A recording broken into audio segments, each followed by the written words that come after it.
give you a moment to get settled into your chairs and get prepared for a night which I believe is a night of choices. Because here's the thing, each and every one of you could be anywhere right now, but you chose to be here.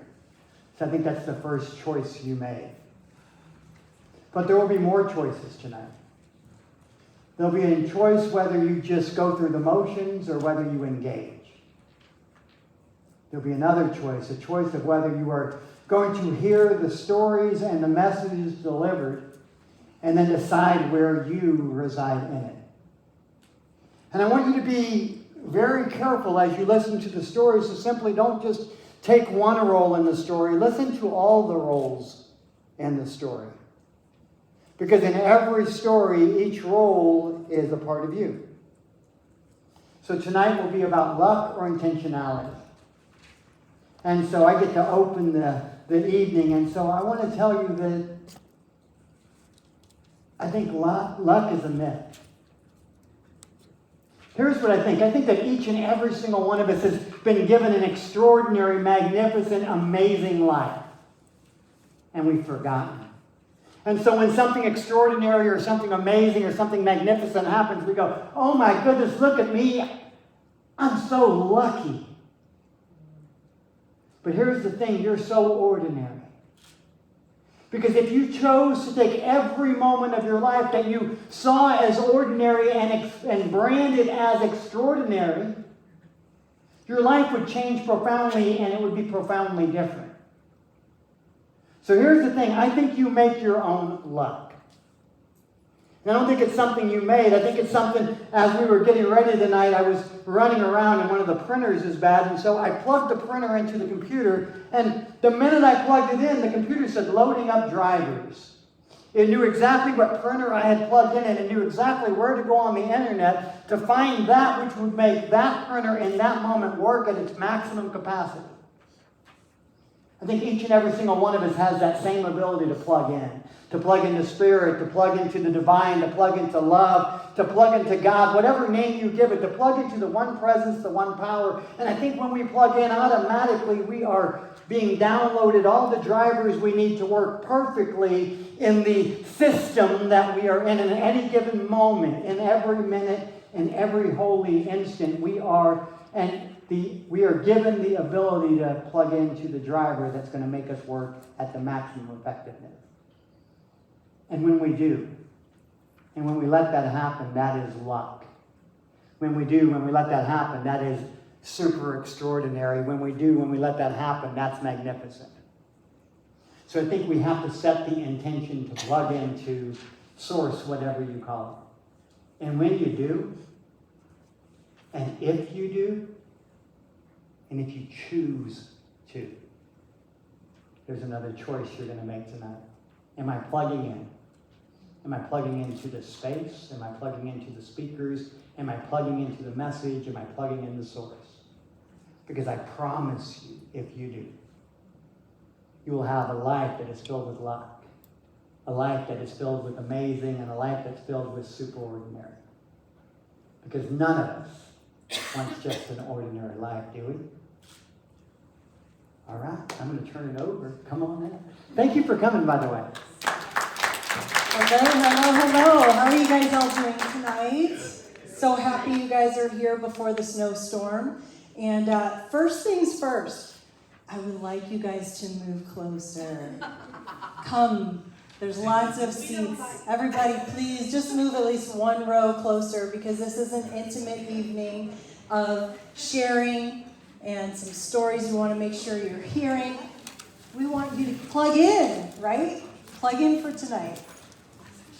Awesome. Thank you so much. Because there could be 100 other people that are going to be coming in that needs to have a seat. So thank you for making room. My name is Bobby O'Keefe, and I am part of a magnificent group called One. We are the founding members of a group that has decided to be intentional, using our speaking ability, sharing our stories to inspire and motivate others. That is our mission and that is our goal.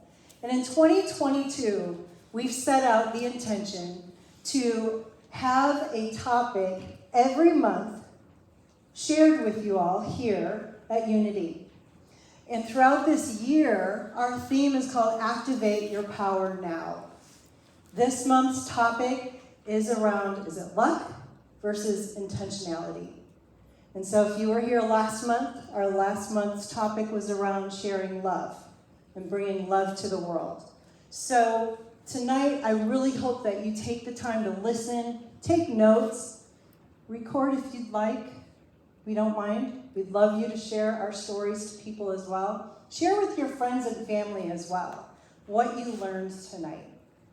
So again, there's flyers there that you all have, and if you want to follow us, we are on Facebook, and there is a QR code at the top to scan to be a part of our Activate Your Power Now community, and that's where you'll find more information.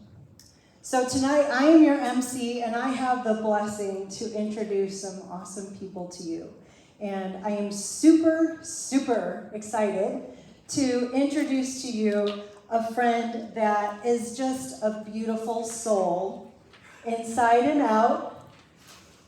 She has a purpose to share light with others and help them find their own light within. I know her personally. Her anabolic energy is just extraordinary, and she charges me every time I see her, and I just love being around her. So tonight, she will be sharing some experiences that she has had in being in charge of your own life and sharing how you can do that. Please welcome Michelle Custer.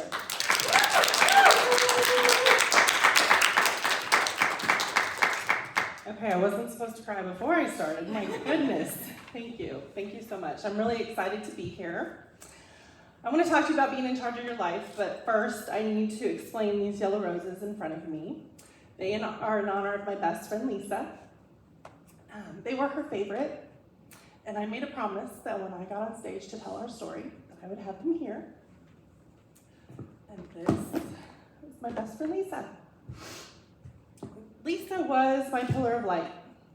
She was that person that I could rely on for anything. She loved me unconditionally. She was my second mother. She was my number one. And I met her when I was 17 years old. She was my boss. And I actually worked for her at the Olive Garden. And I had sent in a letter about how amazing she was. I'd gone through several managers, and she was doing a great job. And so she came up to me and was like, "Did you send a letter about me?" I was like, "Yeah, you weren't supposed to know that." So we became fast friends. And she started mentoring me. She took me under her wing. She never had children of her own. She never got married. But she took me in as her own, and for the rest of her life, I was her child.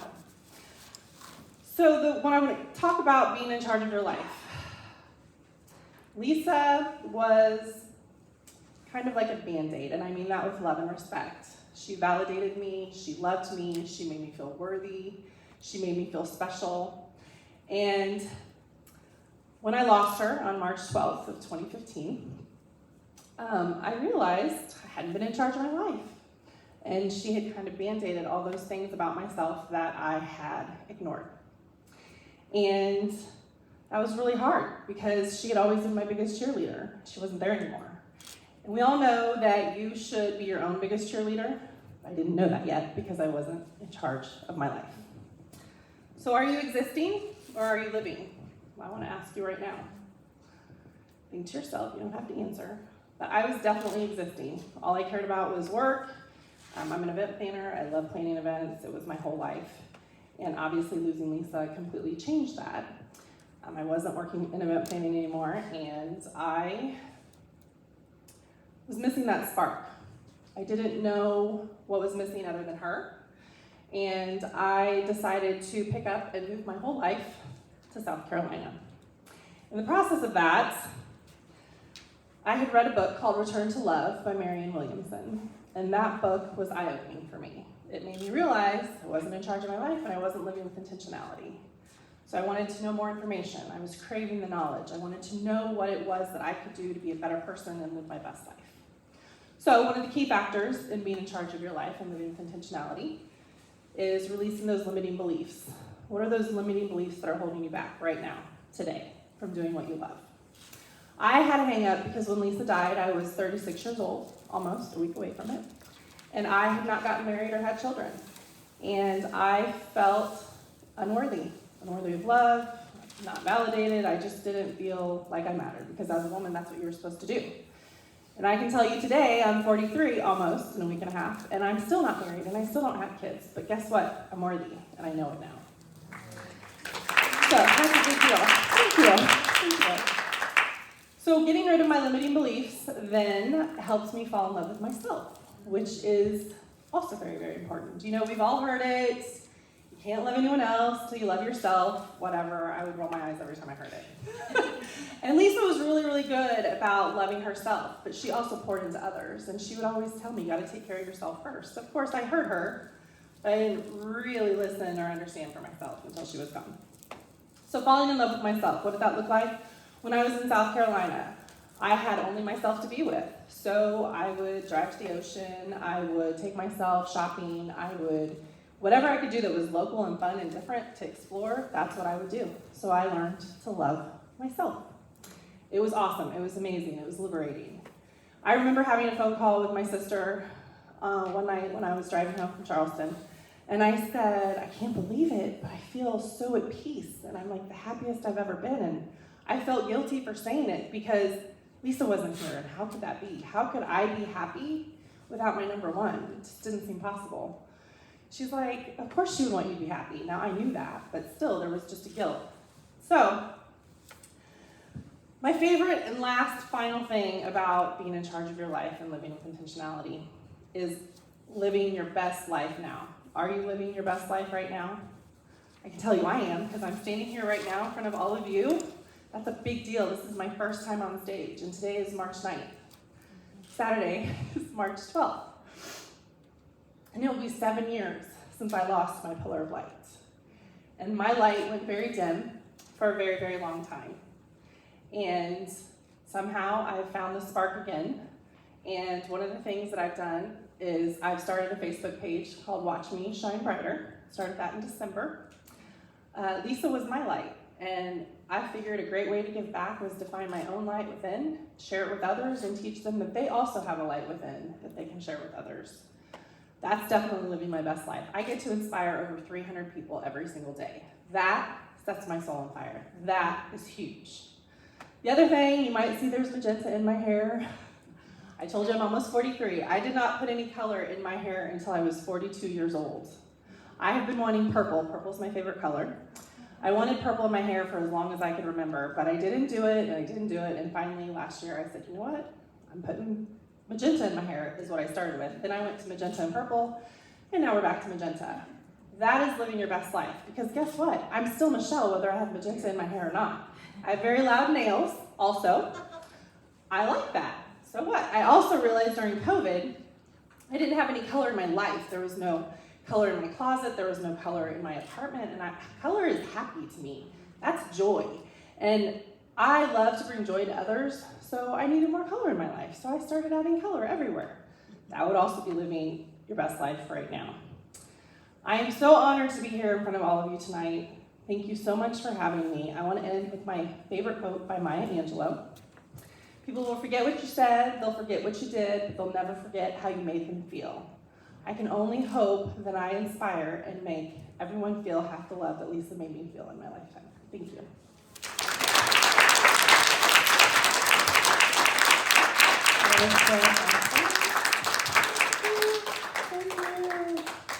Yes, she is such a light.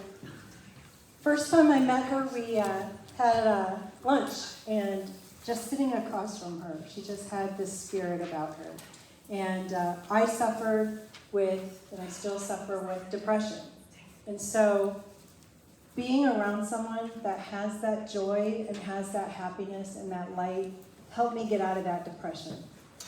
It's hard some days. We all have it, more than others sometimes. But it's who you surround yourself with to help bring you out of where you're at. And so one of my best quotes that I can tie back to hers is, you can't make others happy unless you're happy. genuinely. That was the best advice my sister gave me when I was in a very bad relationship. And I'll never forget that, because I had to cut the ties and I had to make myself happy before I could make anyone else happy. So thank you, Michelle. That was awesome. Okay, so next up, you will find this individual not only engaging when he speaks, but when he speaks with such wisdom, eloquence, and passion. For his heart shows compassion when he speaks to people. When he opens his mouth, it warms people's souls, at least for me, when I've met with him one-on-one. He is a man of many facets, like a diamond. When you see him, he has so many dimensions that you cannot help but be captivated by him. So please welcome Tokyo.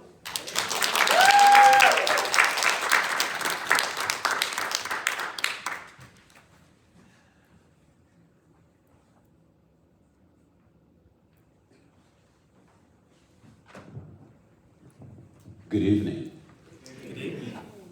Feel free to sing along if you know this phrase or commercial. Hearts, stars, and horseshoes.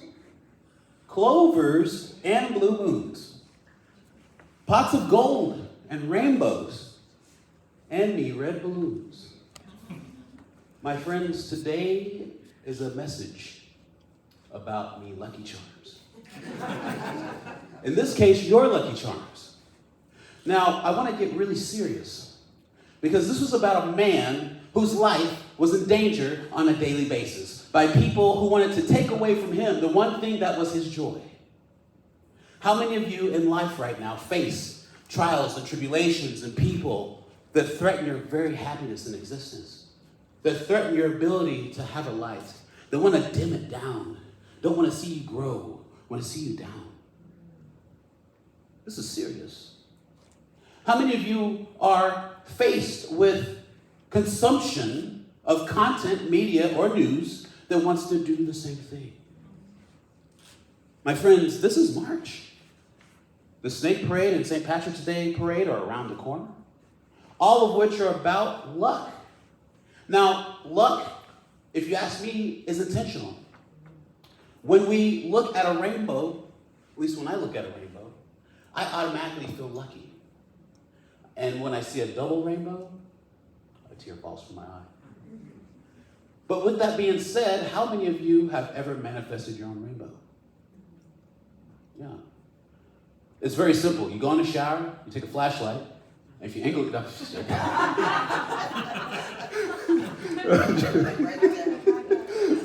don't try it. Anyway, so if you ever look at a rainbow, or if you see kids look at rainbows, we used to believe that there was a pot of gold at the end of it.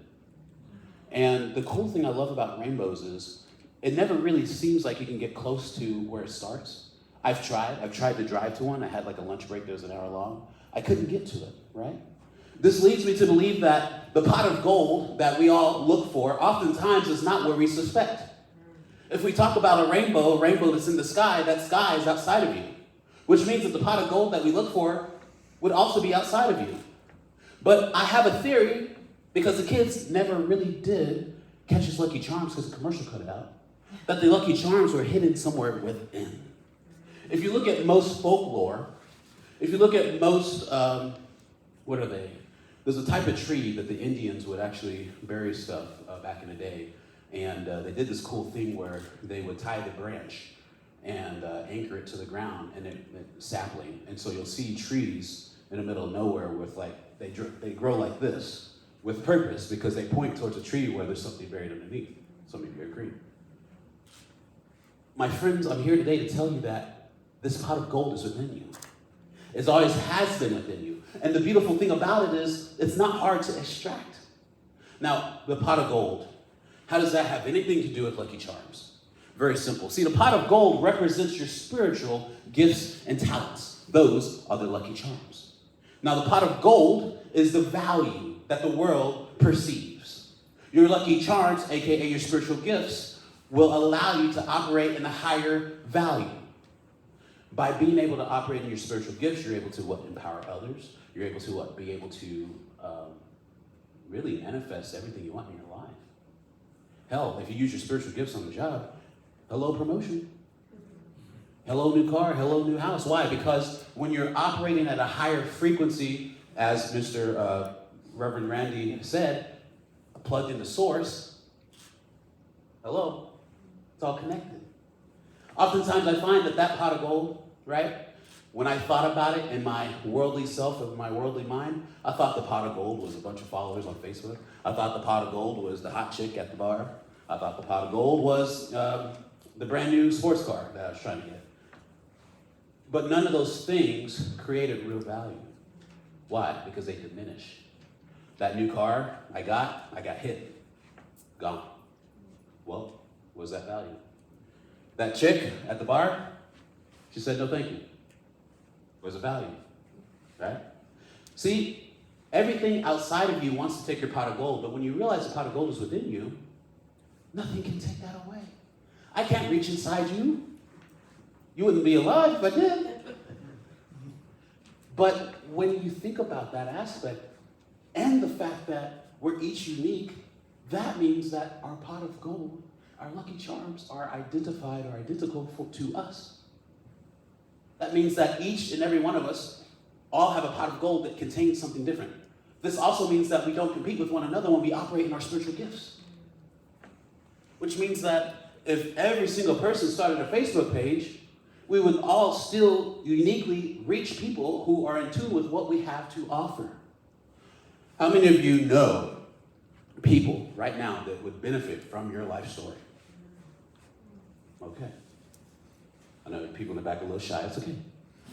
You have a story that needs to be heard. Trust and believe. So today, my friends, tonight, I want to challenge you on extracting your pot of gold. How do we do that? It starts by getting silent. Getting very silent. Oftentimes, the digging that requires physical activity, when it comes to going internal, doesn't require any activity. It requires mental activity. Mental digging is harder than physical digging. Because at least with physical digging, I can cheat and go grab a tool. But with mental, there's nothing I can do but intention. Be quiet. And when thoughts begin to try and distract me from digging, let them pass. Don't get stuck on it. A thought that interrupts your ability to get quiet within yourself to do the mental digging is nothing more than a rock that you would normally hit in real life. What does that mean? You have to go around it. You can't hit a shovel over a rock. It doesn't work. I tried it. It hurts your hand. But mentally speaking, that's a thought that you have to let go. Right? Now, as you get quiet, the next thing is listening. Because as you get closer to your source, that pot of gold, your lucky charms, there's going to be a voice that begins to instruct you how to use the lucky charms. There's going to be something, a sensation that speaks to you that will identify with, how did I forget this?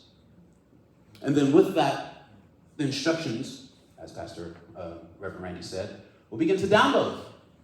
And all of a sudden, you're laying hands on people. They're walking from their wheelchairs. No, I'm joking. But the point is you're able to do things that you never really were able to do before. You're in tune with how people feel more so than before. You're able to look at your coworker and say, what's on your mind? Right? And that's powerful because people need that. People don't feel. And if your spiritual gift allows you to do just that, be in tune with people around you, my God, the good that we can do. Your lucky charms is something that is unique to who you are. And the most fun thing about going eternal, my friends, is that the meaning that we chase externally from life goes away and is amplified by the meaning we find from within. And then we personify that into truth that we operate in, that we are and become. My friends, my name is Tokyo. If you have any questions, I'd love to talk to you afterwards. Thank you for being here tonight.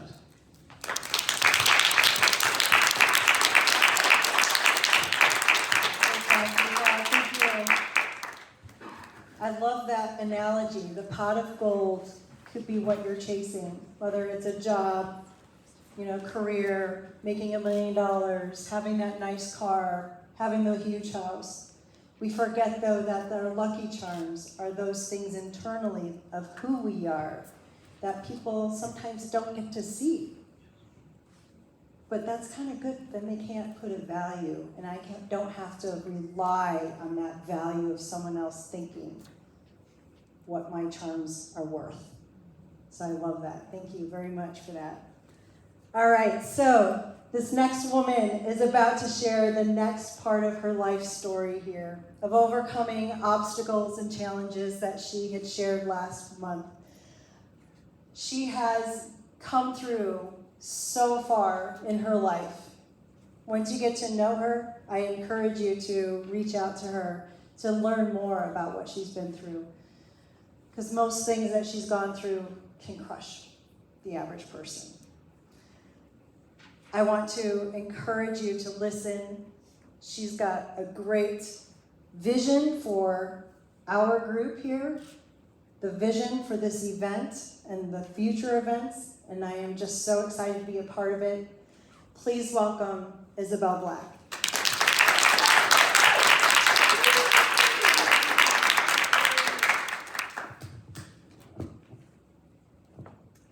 Hello.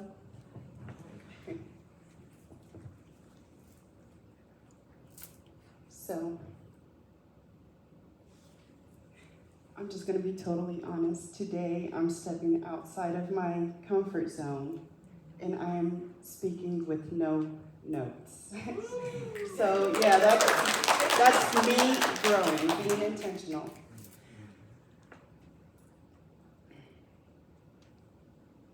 Unlocking your pot of gold. You do know you have a pot of gold, I hope. As Tokyo mentioned, we all have one. And I agree that they are our spiritual values that lie in our pot of gold. And I encourage everybody to say yes today to your pot of gold and your spiritual values that you have been blessed with uniquely. Today, I'd like to share a testimony with you of a special experience I recently had. And this experience was only available to me because of decisions I've chosen to make intentionally the last couple of years of my life. I call this story Meeting Miss Sally. A couple weeks ago, I was driving home from Topeka, Kansas to Overland Park, Kansas.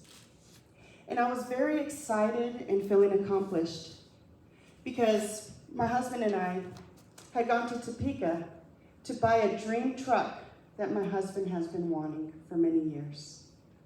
And we were blessed and we were able to buy it with cash because we intently made decisions in our past for financial freedom with the intentions of being able to bless other people. Of course, we knew that by living intentionally, we receive, anytime you start living right and doing things on purpose with ultimate purpose, you start receiving a lot of blessings. I would like you to take note on those blessings. Because if you're not sharing those blessings, and if you're just sitting in those blessings, being proud and feeling accomplished and not doing anything with them, they will be taken away from you when you least expect it. So we're driving home from Topeka. I'm feeling very proud and accomplished.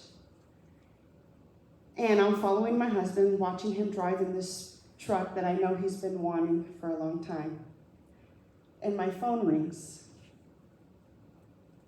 And it's a person that I've become familiar with the Activate Your Power Now events. So I knew with this phone call there may be a need. I paused for a minute. I was enjoying my life. I was enjoying what was going on in that moment. And I wasn't sure that I was ready to deviate from those feelings. And I felt the nudge. It said, answer the call. So I did. The call went as usual. Hi, Isabel, how are you doing? And as usual, I started jambling on because I get nervous. Do they really want to know what I'm doing, or are they just being nice? And as I was jambling, I was politely interrupted. And she said, listen, I don't even know why I called you right now. So I stopped and I took a deep breath. And I said, you know why you called me. What's going on? She said, I just got news that the closest thing that I've ever had to a loving mother is in hospice and has about 24 hours to live. She didn't tell anybody her cancer came back because she wanted to be strong. And I'm not sure that I can make it to say my goodbyes to her. She said, I need to know if I can call my sister and if you will please pray for us.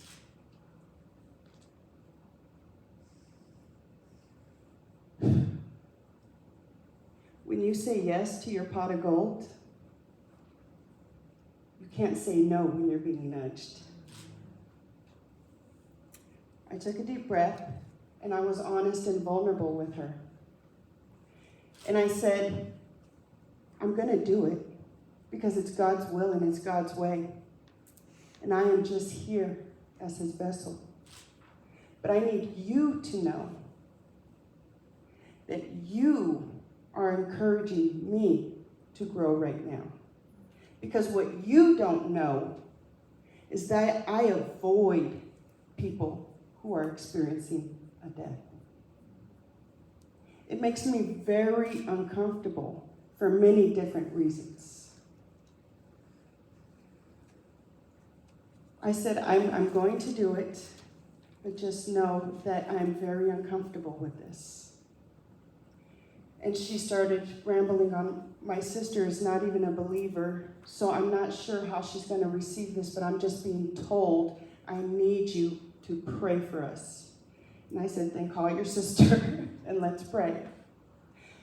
So she dials the number, and the phone rings and rings and rings. I'm still watching my husband drive in front of me, and I'm thinking, I need him next to me right now.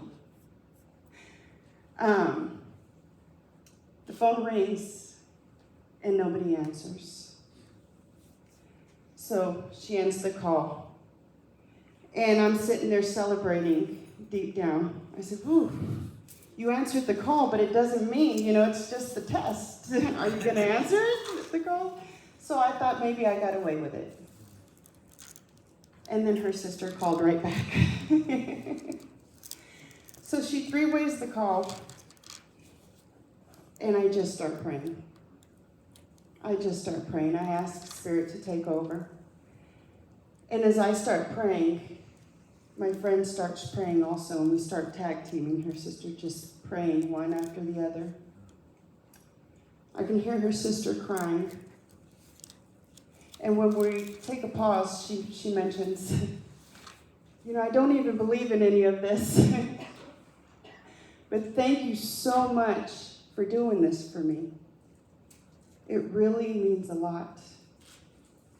And I said, absolutely. I said, I'm clearing the schedule tomorrow, and we will be there tomorrow to say our goodbyes to Miss Sally with your permission. And she said yes. So the next day, get up, get ready, and I'm thinking, Isabel, what have you got yourself in? You could have just prayed, you could have ended the call, and you would have answered the call. But I knew there was more to be done. I didn't know what that was, but I knew there was more to be done.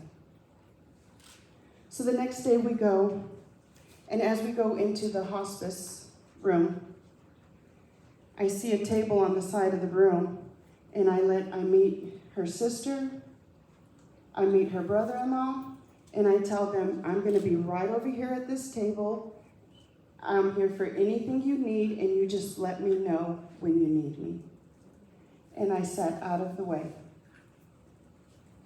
As I watched them interact with each other and with their mother, I realized that I was a pillar of peace that was needed to be present in that moment. So I sat there and prayed. And I prayed for God's will, whatever needs to be done here, Lord. We know we're here with ultimate purpose. We answered the call. Now we'll wait for you to take over. As we were leaving, my friend walked out and left the room before me. Her sister followed. Her brother-in-law, I think, maybe went into the bathroom. I'm sorry, I'm jumping ahead.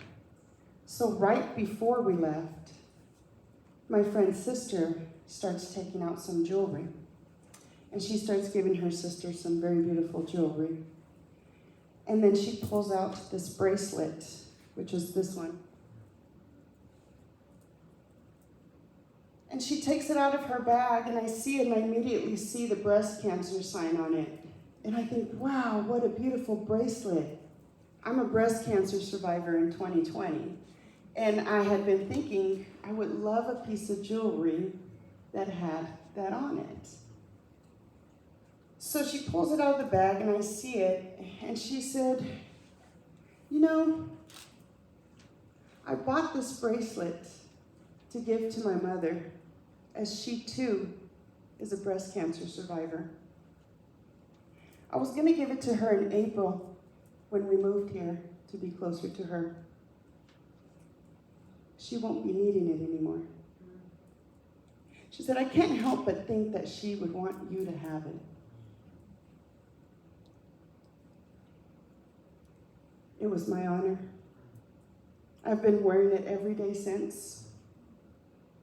So I took the bracelet, I put it on, I thanked her. So before we left, I found myself alone in the room for a second. And I grabbed my stuff, and I was about to walk out of the room, and the voice told me, you haven't met Miss Sally yet. So I stopped, and I turned around, and I walked over to Miss Sally. And I started rubbing her back, telling her how much I loved her.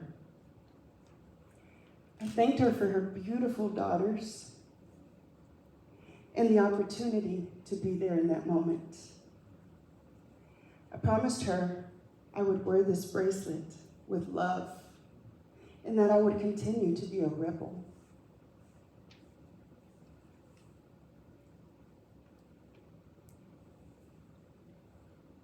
That has absolutely changed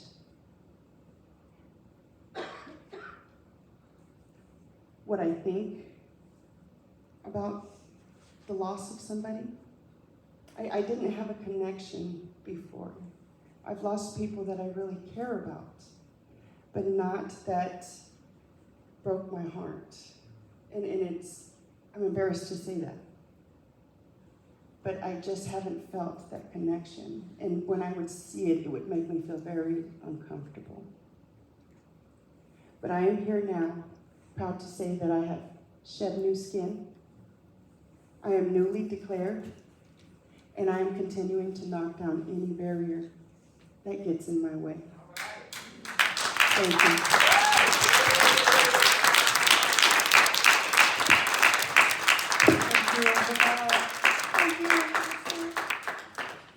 See, I told you she has some great stories that share and life experiences, and that's so inspiring.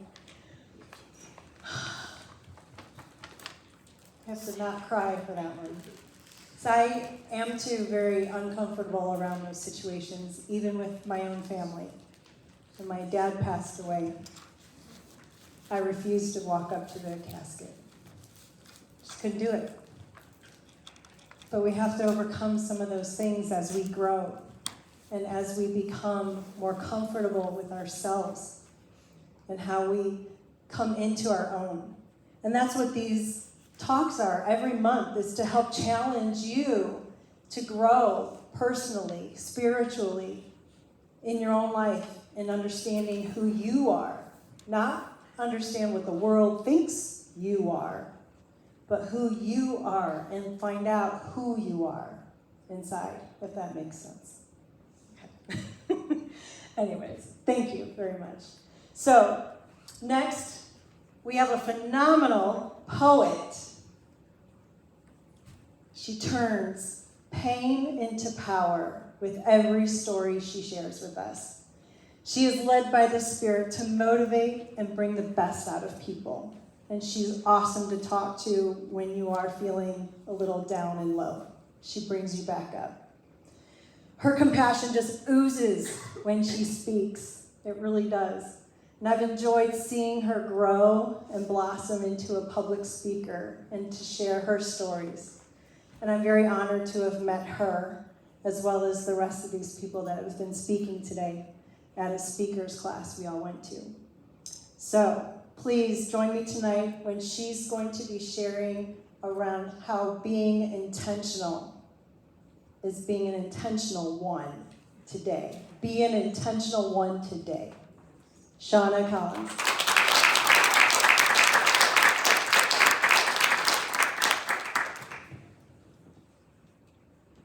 Hello, everyone.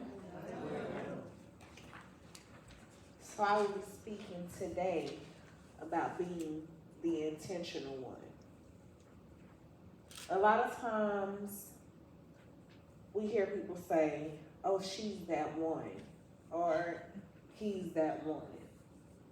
They're that person that does that thing. Well, I didn't know that I was an impact or how I impacted lives until a recent situation. And I'm going to talk about this situation because it happened last night.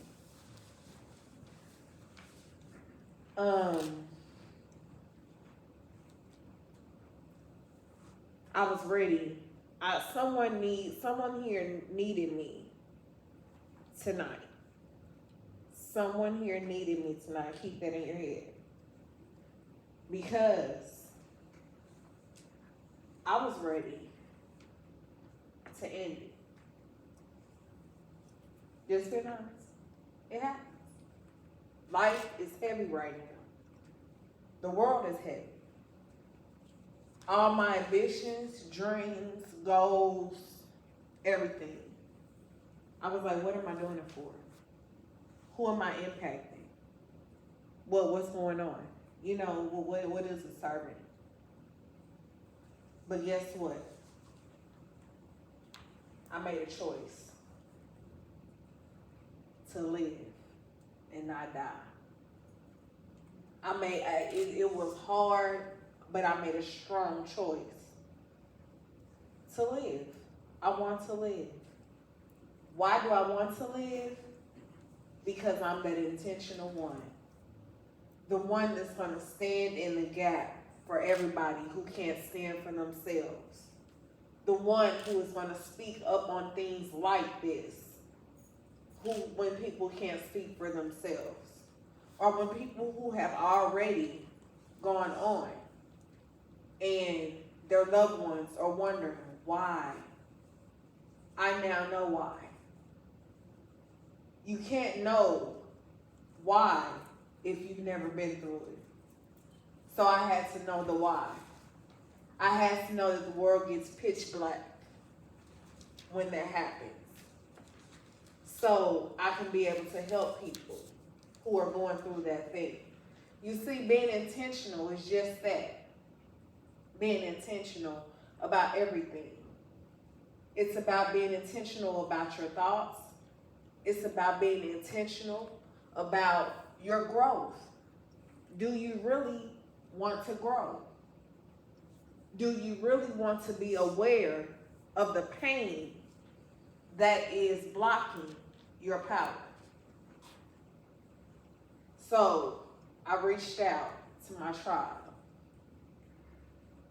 Whew, a tribe is so important to have because they stand in the gap when you feel out of the gap. And I thank you all for that. I needed that. So, I said all that to say, I'm here today, aren't I?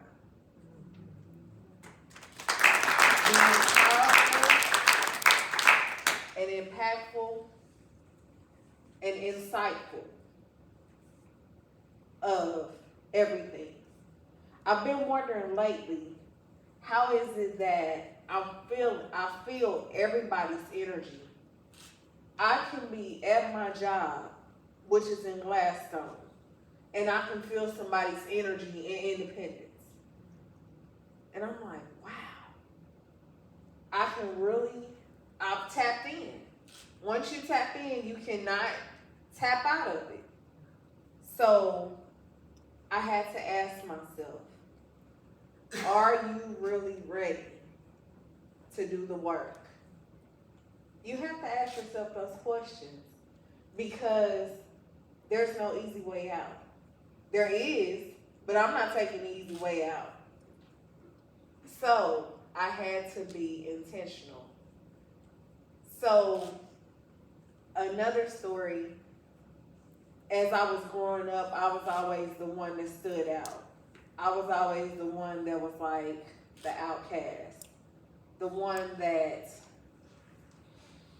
everyone knew had potential, but they didn't want to say it. You know, not giving the big head or anything, but they wanted to like downplay, you know, your gifts. And I'm that intentional one. The one that stood out, the one that stepped out, and the one that chose to do great things. So I challenge you tonight, and I want to ask you, what are you choosing? Are you choosing life, or are you choosing death? Are you choosing life to your dreams, or are you choosing death to the possibilities of your dreams?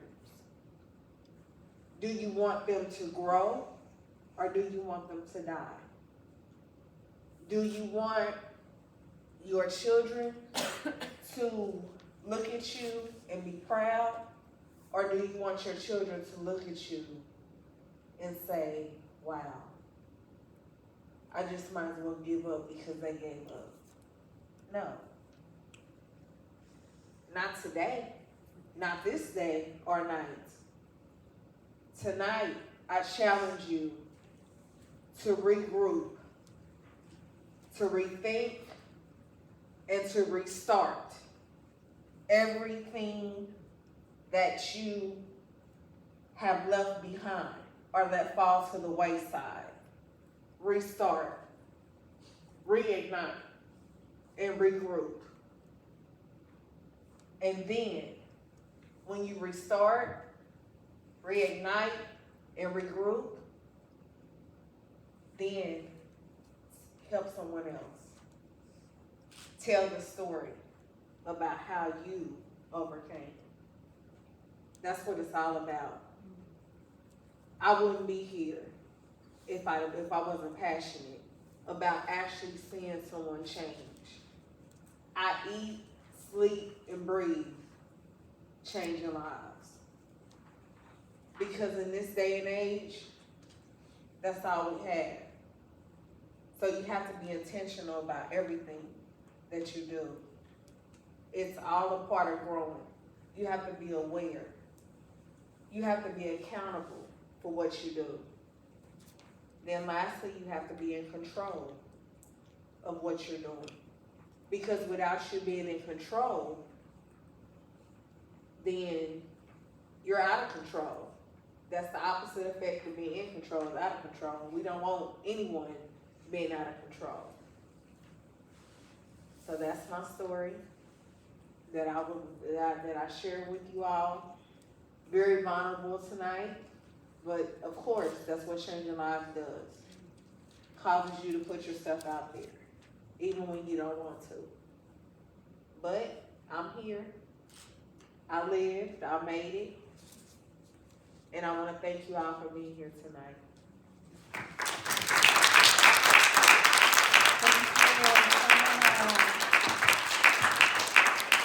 Thank you for making the choice. We all have choices, and we all go through those down times, some darker than others, like I mentioned earlier. Maybe you're at one of those stages tonight. We hope that this is bringing you some encouragement and some light in our words and in our stories, because you are here for a reason. There's a reason why you're here. Whether you know it or not, we don't know. So I encourage you to seek out, why are you here? Why are you here tonight listening? Maybe you were just invited by a friend, or you're pulled here by a family member. But I want to challenge you to really stop and think about, there's a reason why you're here and learning this information. So the next speaker, he knows how to live in the moment and be very present when he talks. He may be young, he's definitely a lot younger than me, but he comes with so much wisdom. And when I sat and talked with him, I just was blown away. And I'm so very honored to introduce this person to you. He's a Reiki certified healer. He's an empowerment coach. He loves filling people up to help them on their journey. So I'm sure he has some words of wisdom tonight. And the first time I heard him speak, it was like he saw right inside of me, into my soul. And so please welcome James Griffin.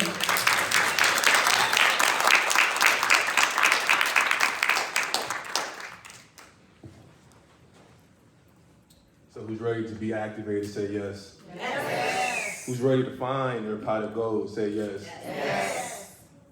So about 2 years ago, I went to this spiritual retreat.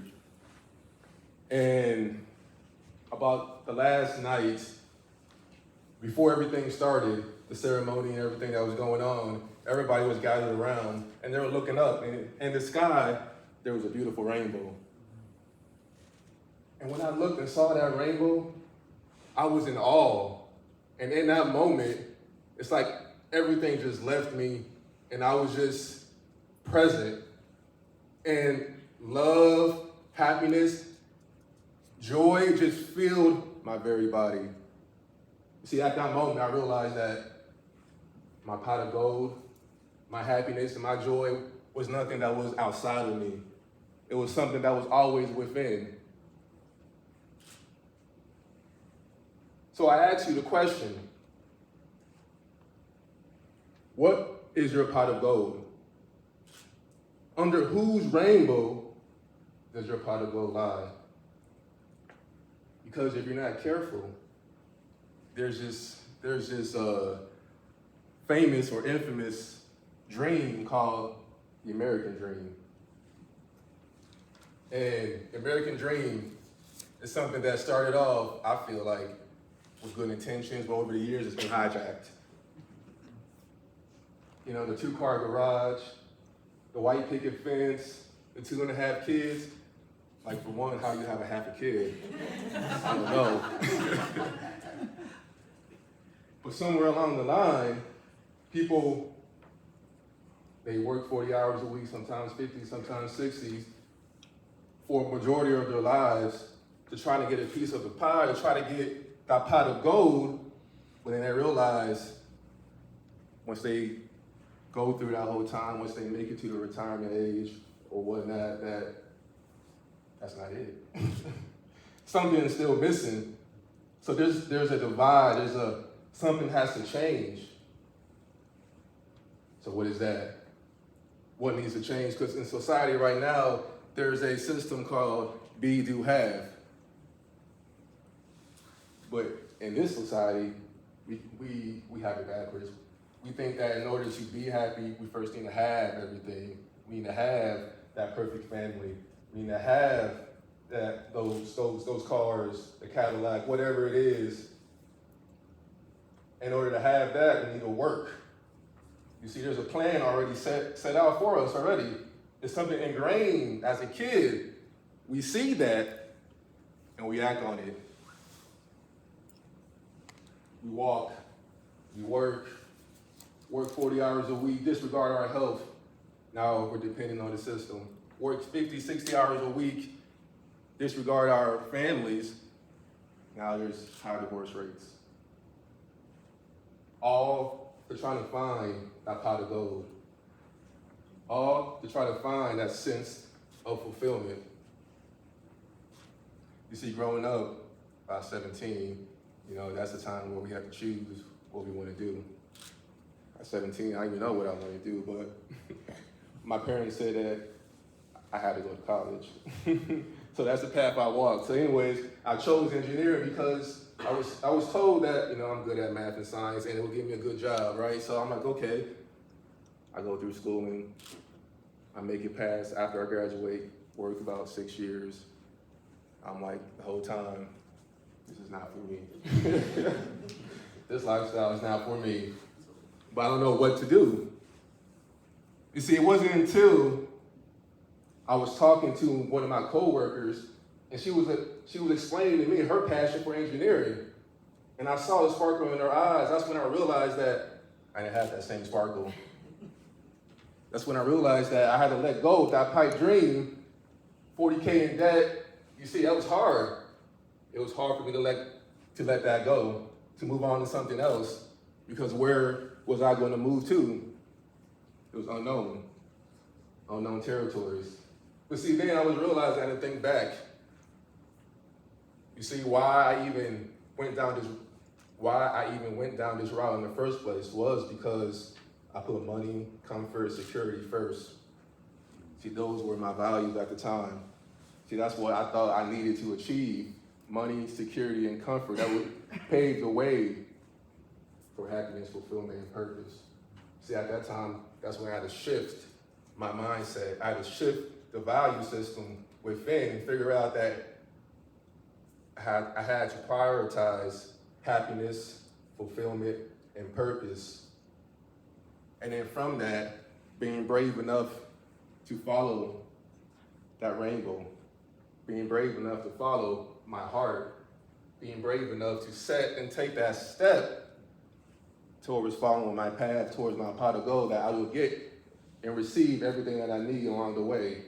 The money, the resources, the community, the people, the love, everything will just come right when I need it. So that was a big jump for me, a huge jump. But yet, when I took that leap, when I took that step, it led me to where I'm at today. Being able to help people, being able to live my life with greater fulfillment, being able to live my life with greater joy. You see, they say there's a quote that says you can make a living or you can design your life. See, a lot of people going around making a living, but what separates people from making a living and designing their life is the people who are brave enough to follow their rainbow. People who are brave enough to listen to their heart and be brave enough to take that step. So as I get off today, I want to ask you guys, again, challenge you guys, what is your pot of gold? And under whose rainbow does it lie? Thank you. Thank you, James. Good job. Great challenge. What baby steps can you take today that you need to take away from tonight? So I challenge you with that. Take a baby step towards your dream. Is there something that you've always wanted to do? For me, I always wanted to paint. I never painted in my life. Never took an art class. I was just pushed into business classes and, accounting in high school and blah. But I always wanted to paint. Well, I finally took one of those paint nights, and I absolutely loved it. Took me 40-some years to do it, and it tapped into that creative side of my brain that I never knew existed. And now I create quilts, and I love making quilts and picking out fabric. So your life doesn't have to be stuck at where it's at today. You can take a baby step towards a dream, towards something that you've always wanted to do. Don't let society or people hold you back from who you're supposed to be and what your purpose is. So that's my encouraging word after that. That was awesome. So if you were here last month, we had a guest speaker, and she is back this month. You may have heard her, and she totally moved me by her story last month. And I am so glad that she's here to share more insights, more wisdom, more knowledge that she's learned through her journey with us tonight. She's a giver, definitely a giver, through her work as a case manager with people who struggle with substance abuse and mental health issues. She has a servant heart, and she really wants to be here to help serve you in a capacity that maybe you've never been served for before. So please, let's welcome Evie Bolin, and she's our last speaker of the night.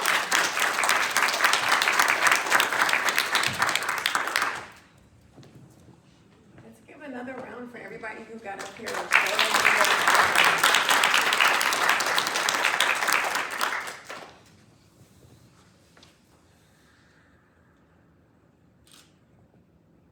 Webster's Dictionary defines luck as a noun. It's a person, a place, or a thing.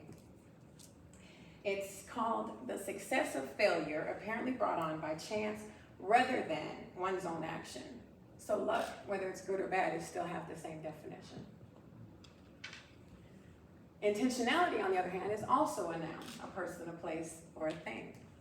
The fact of being deliberate and purposeful. So you're making a mental decision. It starts here. I'm going to share a story with you that started with luck and it ended with intentionality.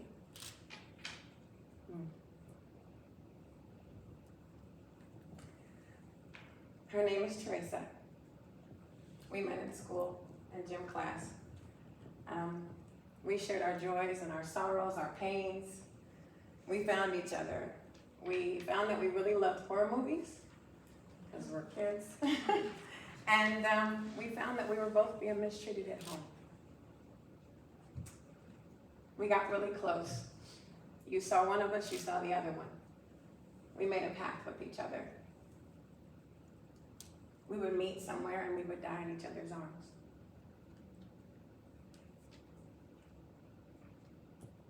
We set a date. We went at school, middle school at the time. In our preteen and teenage minds, we said we're gonna go into the gym, into the locker rooms. We were gonna bring our knives, and we were gonna slit each other's wrists. And we were gonna die in the arms of somebody who loved us. It sounded like a great plan. We just forgot other people went to school. We got together and we kind of forgot about everybody else. So we started. Got the scarf. And then someone came in. Because again, we weren't the only ones enrolled. And a girl stopped us. And she ran and got the powers that be. And they pulled us apart. And we went from office to office and questions to questions, and we didn't say a word. That wasn't the pact. You see, 2 girls walked into that gym, and 2 girls walked out. But one of us was never the same.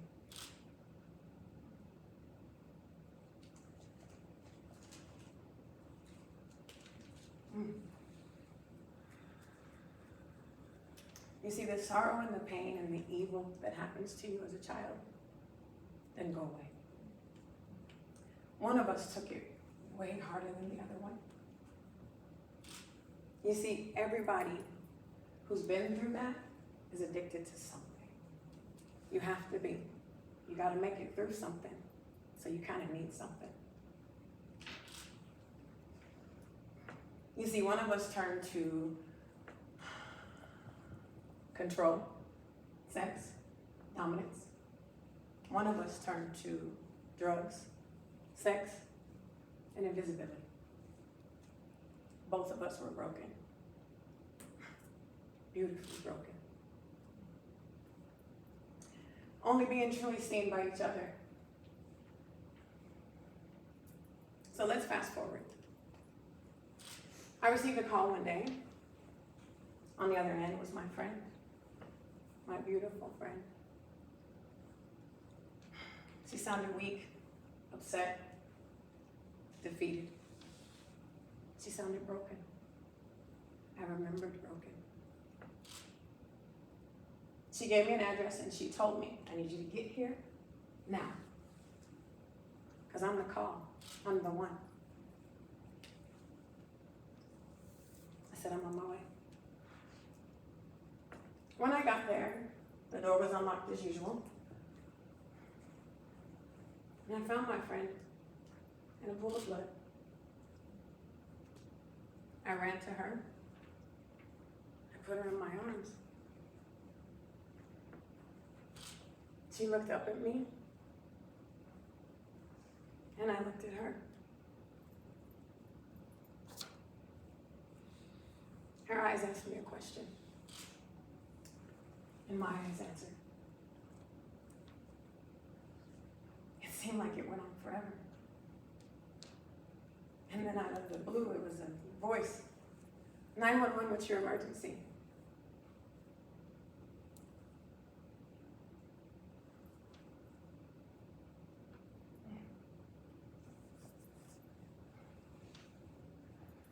I said, I'm here at this address, and my friend has died, and I need you to send a bus for me.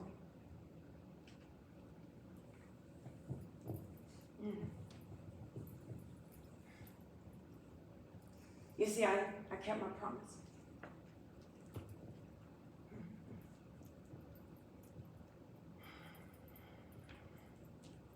I held my friend till her last breath, rattling on. I never left her side, covered in her blood, rattling on. I kept my promise. She definitely died in the arms of someone who loved her. I stayed till the last car drove down the street, and I couldn't remember how many people had come and how many questions they asked me, but I stayed till the last car drove down the street. You see, most people would have been, I wasn't. You see, my friend, my sister, she was free. Finally, free. No one could hurt her again. No one could steal from her again. And she died knowing somebody loved her more than she ever understood. I want you to take a minute with me. Close your eyes, if you don't mind. Take a moment for those people in your life, like my dear Teresa. Hold them in your mind. Give them a mental hug. Now ask yourself, are you intentional about those people in your life that are hurting? Or are you walking around like they're lucky enough to have you? Love is intentional. You have to choose who you want to be. I chose to take my pot of gold and share it by using intentional love. All I'm asking you when you open your eyes is to decide if you'll join me in loving them intentionally. Thank you.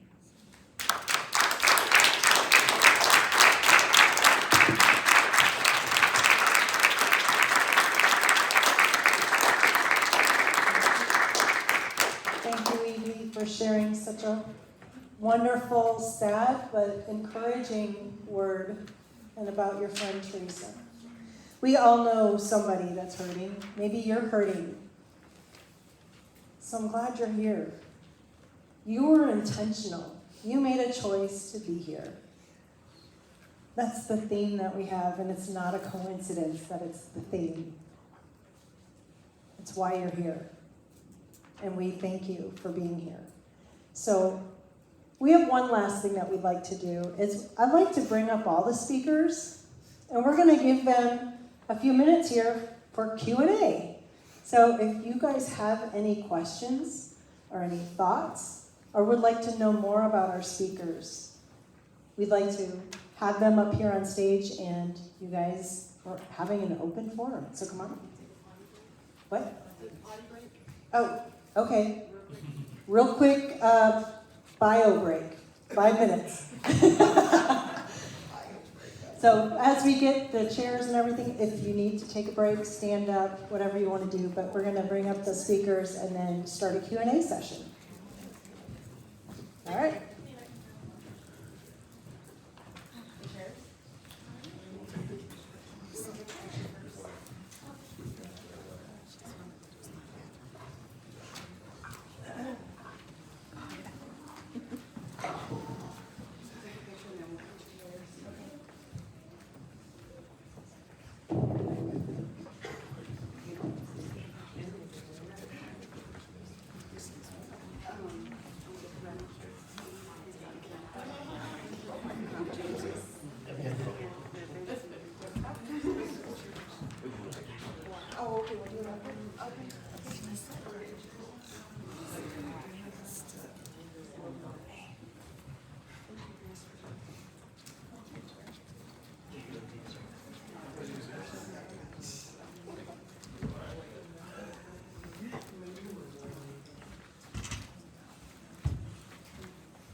I missed the meeting.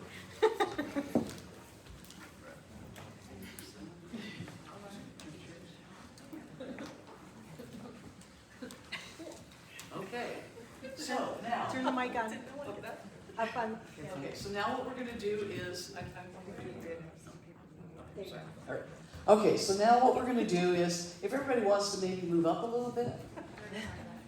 I already tried that. Great. We've tried that before. Come on, move up. Now, does anybody have a question for anybody that spoke tonight? Don't be shy. Dan? Danny. Hi, I'm Daniel. Hi, I'm Daniel. A question of mine to each and every one of you guys is, what started, what clicked, about what age did you feel like I'm being drawn to something that is beyond me? God, however you want to put it, energy, however you want to put it. Since I have the mic, I'll go first. I would say, they call it a, spiritual awakening. That happened for me 2019, so I was, 27, going on. And it was a time where, like I said, I was shifting and trying to find fulfillment in my life. And what I was doing wasn't filling that void and touching my heart the way I envisioned where I would be at that time in my life.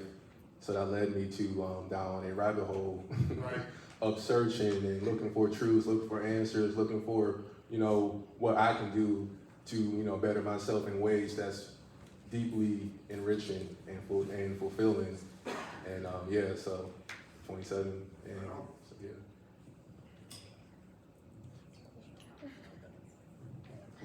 So for me,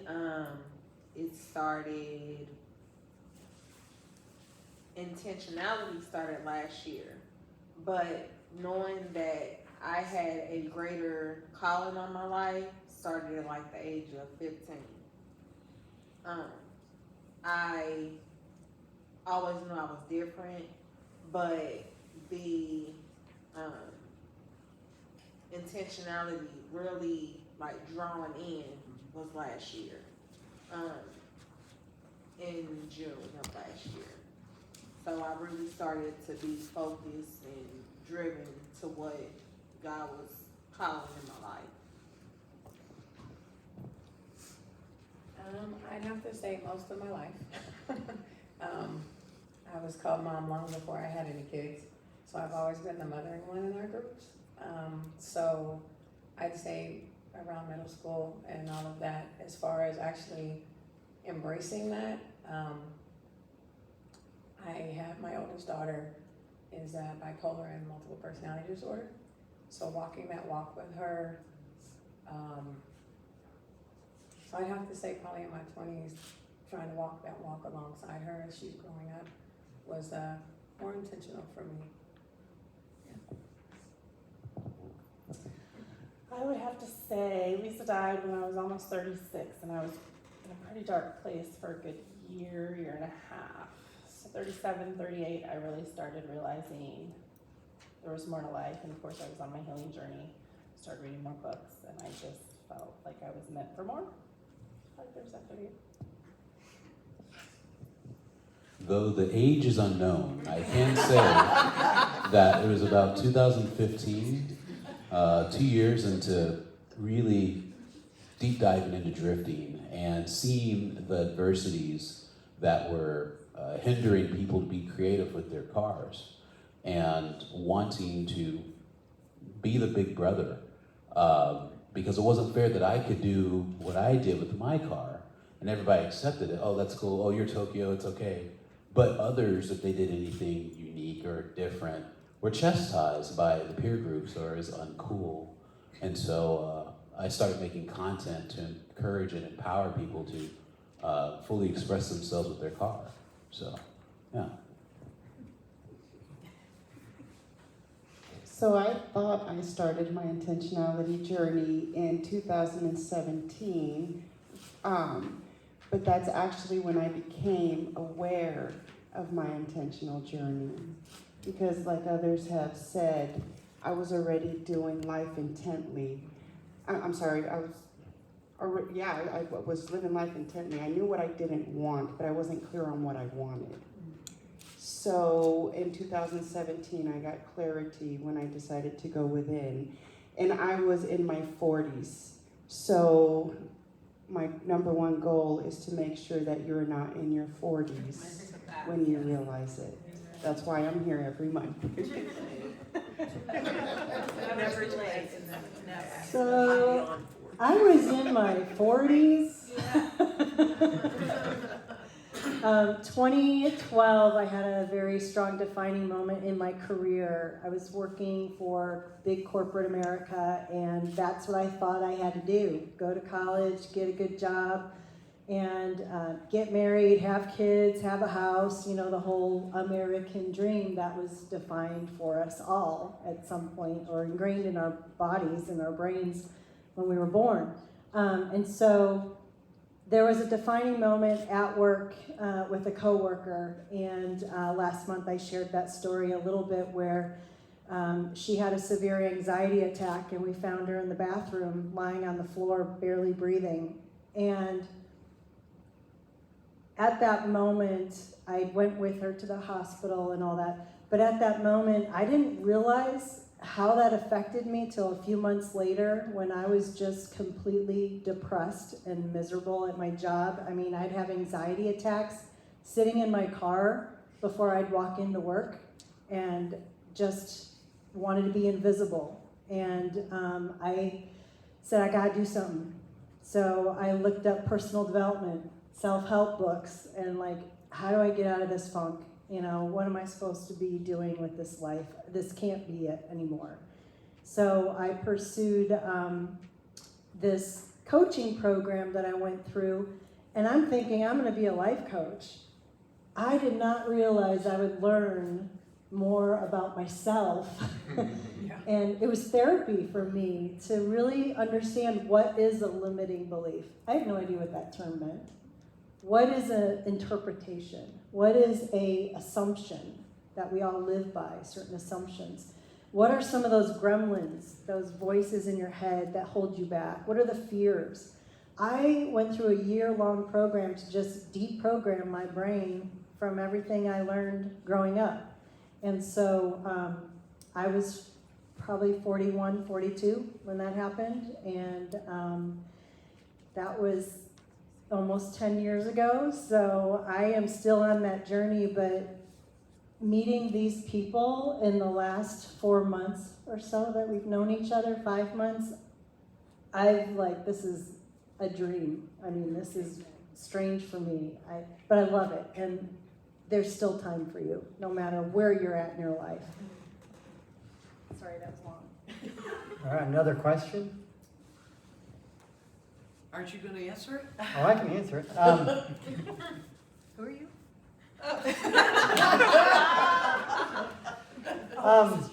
Yeah. I would say I accepted it in 2015, but I think I knew it for a long time, but I did everything I possibly could to avoid it and everything I possibly could to distract myself from it. But yeah, in 2015, I finally realized that there was no longer a line between me and others. I couldn't figure out where I stopped and they began. Okay. This question is for the whole panel. Who would you say who has impacted your life the most and why? Since I have the microphone, I guess I'll start. I would say that my father impacted my life the most. I think that I spent 35 years of my life really hating him and really finding every fault I could in him and realizing everything I was going to do to not be him. And now I sit in this chair, and I'm not going to say the end justified the means, but he prepared me for who I am today. And he gave me so many tragedies that are now gifts. He gave me so much hate that is now love. And I'm a better man because of him.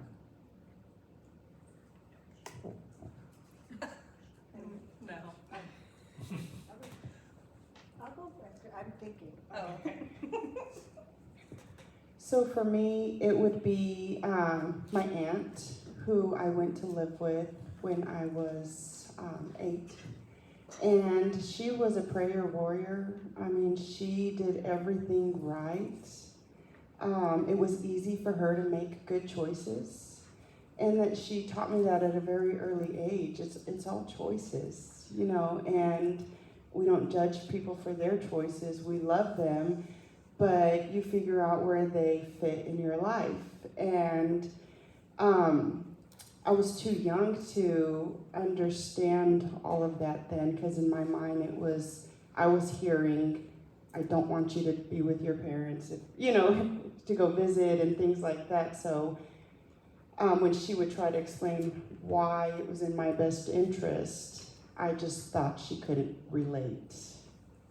She didn't understand me. So for me, it was my aunt, and she planted a lot of seeds that they were growing for a long time, but I didn't start taking the time to nurture and prune and reap all the good nuggets she gave me, all the great seeds. So I'm grateful to have had those, and she impacted me a lot.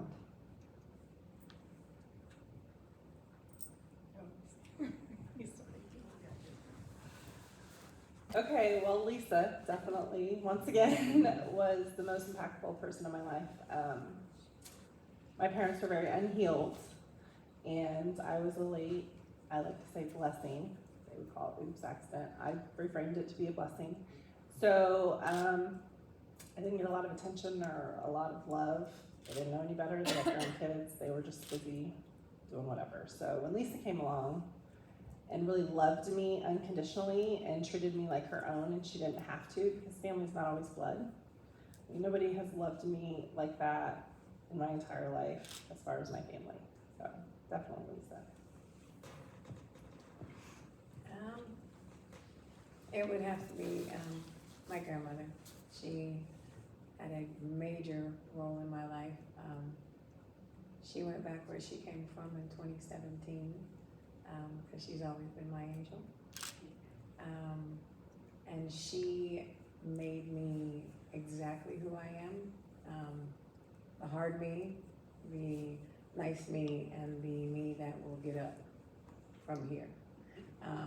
You can fall 100 times, but you get up 101. So there's no stop, no quit.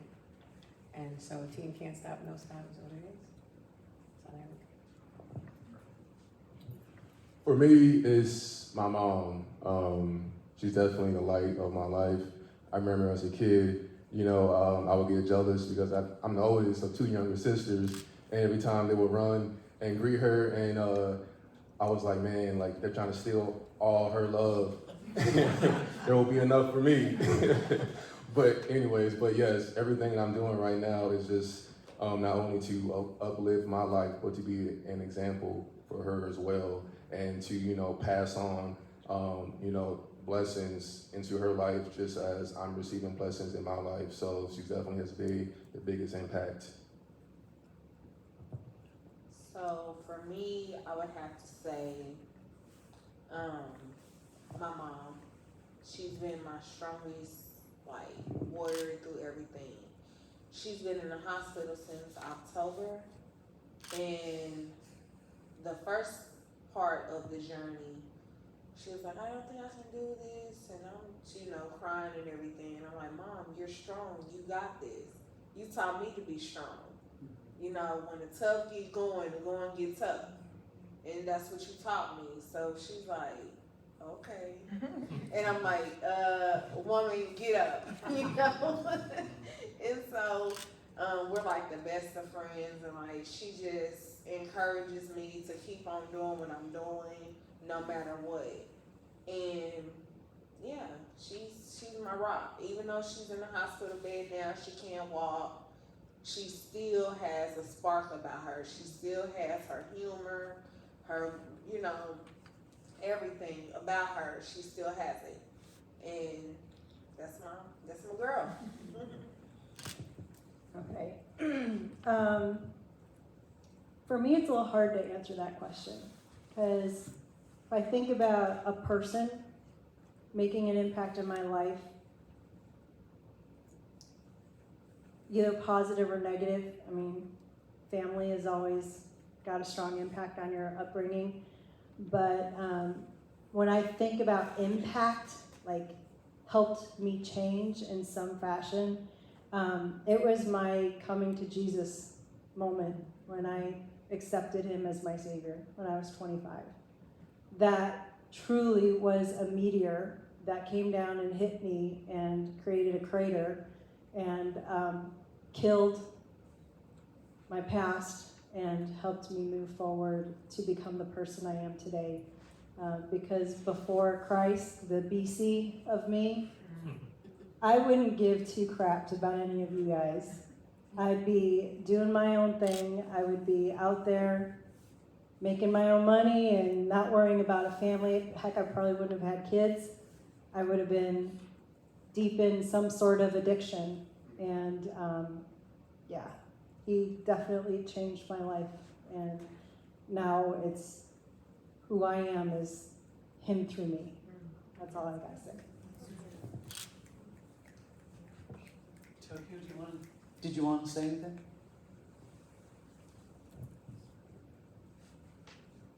Unfortunately, it isn't a person really that impacted my life. It's scenarios.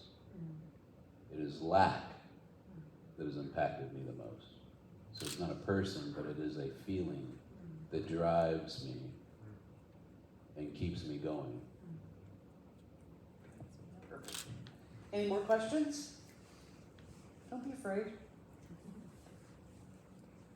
No? No? I guess we did good. Thank you so much for coming. This is great.